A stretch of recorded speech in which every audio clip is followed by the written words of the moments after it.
Hello students, welcome to our channel Saguntalam Academy for you. My name is Aman. I am your mentor. You may call me as Saguntalam sir. I am an IT engineer. I have been teaching physics and chemistry for last 3 years. I have worked with Allen Coaching Institute, Chandigarh. Now, let's continue this journey of teaching and learning. इस video tutorial को शुरू करने से पहले मैं यह बताना चाहूँगा कि यह वीडियो उन सारे स्टूडेंट्स के लिए हैं जो जेई और नीट की प्रिपरेशन करना चाहते हैं। इस वीडियो को हिंदी और इंग्लिश दोनों मीडियम के स्टूडेंट्स को ध्यान में रखकर डिज़ाइन किया गया है। Let's continue. In this video tutorial I will discuss about introduction to physics as what is physics, relation between physics and mathematics and basic mathematical tools. Now what is physics. अगर मुझे physics को single line में define करना हो तो मैं यह बोलूँगा कि physics is the study of nature and its law. Nature और उसके लॉ के स्टडी को हम फिजिक्स कहते हैं। इस तरह से हम कह सकते हैं कि फिजिक्स नेचर से रिलेटेड है। अगर हमें इसका मतलब यह हुआ कि अगर हमें फिजिक्स को समझना है तो हमें पहले नेचर को समझना होगा। तो आइए अब हम नेचर को थोड़ा करीब से जानने का प्रयास करते हैं। The nature around us is colourful and diverse. It contains phenomena of large variety. Actually जो हमारा नेचर है वह जितना ब्यूटीफुल एंड कलरफुल है यह उतना ही डाइवर्स भी है। अब आप बोलोगे डाइवर्स कैसे, तो मैं बोलूँगा डाइवर्स इसलिए क्योंकि it contains phenomena of large variety. For examples, as you know, the earth moves around the sun and the moon revolves around the earth. Why it happens? अर्थ सन के अराउंड और मून अर्थ के around move करता है, तो आखिर यह phenomena क्यों होता है? When we rub two objects, then they becomes hot. Why? जब हम दो ऑब्जेक्ट्स को रब करते हैं तो वो हॉट क्यों हो जाते हैं? The energy coming from the sun and the nucleus, what is the reason behind it? सन और न्यूक्लियस से एनर्जी कैसे निकलती है, इसके पीछे क्या वजह है? इसी तरह की बहुत सारी एग्जाम्पल से नेचर भरा पड़ा है। अगर हम फिजिक्स को डेली लाइफ के एग्जाम्पल से रिलेट करें तो हम कह सकते हैं कि फिजिक्स डोरेमोन की तरह काम करता है।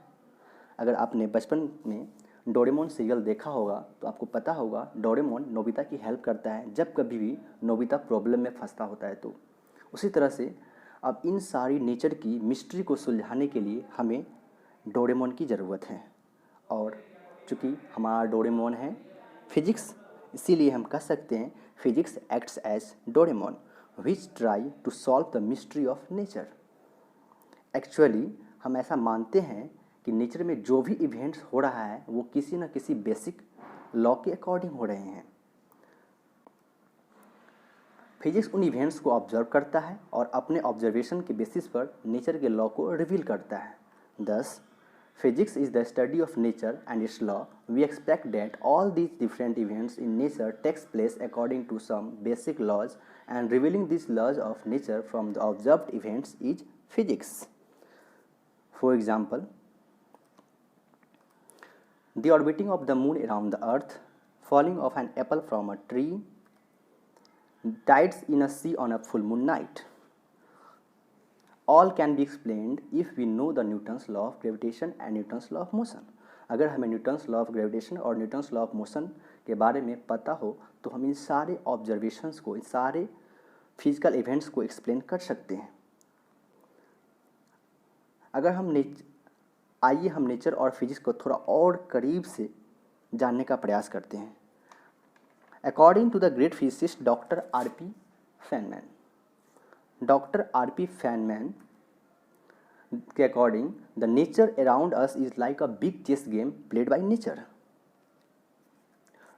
डॉक्टर आर पी फेनमैन का कहना है कि हमारा यह नेचर जो है ना वो चेस गेम की तरह है। उन्होंने नेचर को चेस गेम से कंपेयर किया है।